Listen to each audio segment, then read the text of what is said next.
Լենա Մաթևոսյան։ Խոսքը սկսեմ ժամեր առաջ ձեր այստեղ տեղի ունեցած ելույթից մեջ վերմամբ։ Գուցե բառացի չստացվի, բայց ոչինչ, ես մի քիչ էքսպրեսիայով կկարդամ, տեղը կընկնի։ Մի գնացեք իմ ճանապարհով, մի դարձրեք Հայաստանը հերթական պատմական հայրենիքը, լսեք մեր պատմության ուղերձը, մի կրկնեք պատմության սխալները, չէ որ հայտնվել ենք ապագայի խաչմերուկում։ Այդ խաչմերուկը ճիշտ անցնելու համար, որ վթարի չենթարկվենք, առաջարկում եմ պատմական Հայաստանի ուղերձը մինչև վերջ կարդալ, համոզված եմ այնտեղ ընդգծված տողերով գրված կլինի, որ Ադրբեջանին ու Թուրքիային պետք չի անվերապահորեն վստահել։ Օրինակ 1907 թվականի դեպքերը վկա, որոնք հանգեցրեցին 1915-ին։ Ու եւս մեկ արձանագրում մինչև բուն հարցից անցնելը, ձեր թիմակիցները այստեղ նստած շատ հաճախ չգիտեն մեզ ոնց դիմեն, իրենք հակասությունների մեջ են։ Կեսը ուրիշ բան է ասում, մյուս կեսը ուրիշ, բայց ես այսօր հասկացա այդ հակասության ու դիզոնանսի պատճառը որն է։ Հակասության ու դիզոնանսի հիմնական խնդիրն այն է, որ եռապատերազմի կուսակցության ղեկավարը այստեղ այսօր մեզ փորձում է պիտակներ տալ։ Հիմա հարցս։ Ես ձեզ այսօր չեմ հարցնի, թե մոտակա 5 տարիներին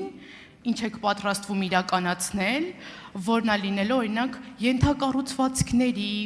այլ ոլորտների հարցերում ձեր խոստումները, որոնք կրկին խոստումներ են լինելու ու անկատար են մնալու։ Գիտեք ինչի հետ չեմ հարցնի, որովհետև 2021-26 թվականների համար դուք քաղաքական հաշիվ ունեք, որը փակված չի։ Իհարկե այս հարցերն էլ են շատ կարևոր, բայց նախ եւ առաջ պետք է քաղաքական հաշիվները փակել։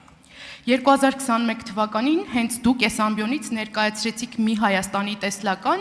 իր անվտանգության ծրագրով, Արցախի հայեցակարգով, խաղաղության լրիվ ուրիշ պատկերացմամբ, որը անկատար մնաց։ Ու հիմա եկել եք, իհարկե 3 ժամի փոխարեն 1.5 ժամում մեզ սկզբունքայնորեն այլ քաղաքականություն եք ներկայացնում, լրիվ այլ տեսլական։ Հարցս հետևյալն է.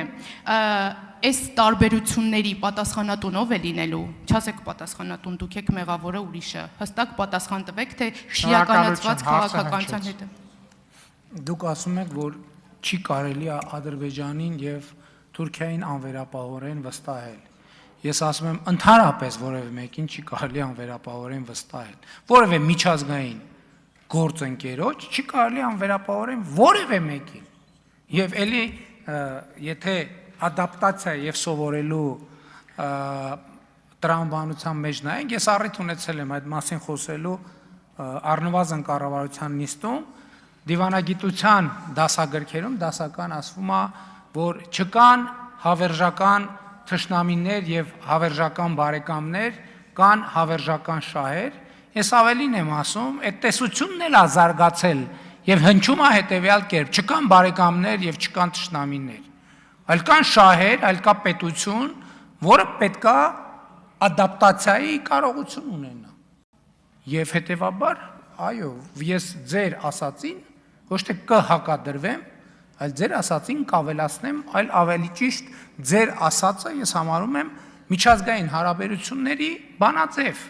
որովհետև եթե մենք այսօր բավարար գիտակցություն եւ ընկալունակություն ունենք աշխարհին նայելու, կհասկանանք, որ դա աշխարհ ընդ որում միշտ էլ դա եղել, այլ բան ով է գլխի ընկել դրա մասին, ով գլխի չի ընկել, ով է որ դասագրքով է առաջնորդվել, ով է որ դասագիրքը կարդացել է, բայց նաև դասագրքում ձեռք բերված գիտելիքը իրական կյանքում փորձարկել է եւ ըստ այդմ կարգաբերել է իր գիտելիքը։ Ինչ վերաբերվում է քաղաքական հաշվին, քաղաքական հաշիվը, ելի եմ ասում, մենք արդեն անցել ենք երկու ընտրություններ եւ 2021 թվականին այս ամբիոնին, այս նույն առիթով կանգնած լինելով, եւ այս ծրագիրը մեր 2021 թվականի սկսում է հետեւյալ կերպ, որ արտահերթ խորհրդարանական ընտրություններում ժողովրդի առաջ ստանձնած մեծագույն պարտավորությունը Հայաստանի եւ տարածաշրջանի համար զարգացման, խաղաղ զարգացման դարաշրջան բացելն է։ Մեծագույն, այսինքն դա ես հրապարակային փաստաթղթի մասին եմ ասում, կարող եք բացել եւ նայել։ Մեծագույն նշանակում է ամենամեծ, ամենակարևոր, որ դրանից ավելի կարևոր բան չկա։ Դա բացարձակ առաջնահերթություն է։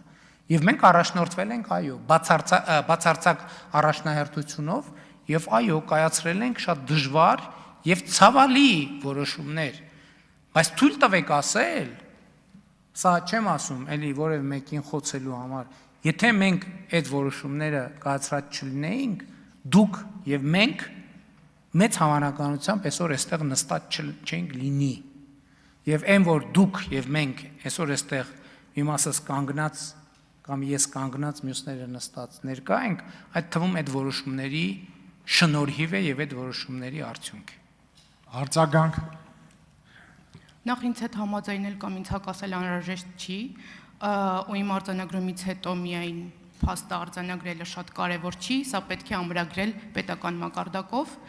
ու հաջորդը ընտրությունները միայն վերաթարմացնում են ձեր կառավարելու մանդատը, դրանք չեն զրոյացնում ձեր պատասխանատվությունը։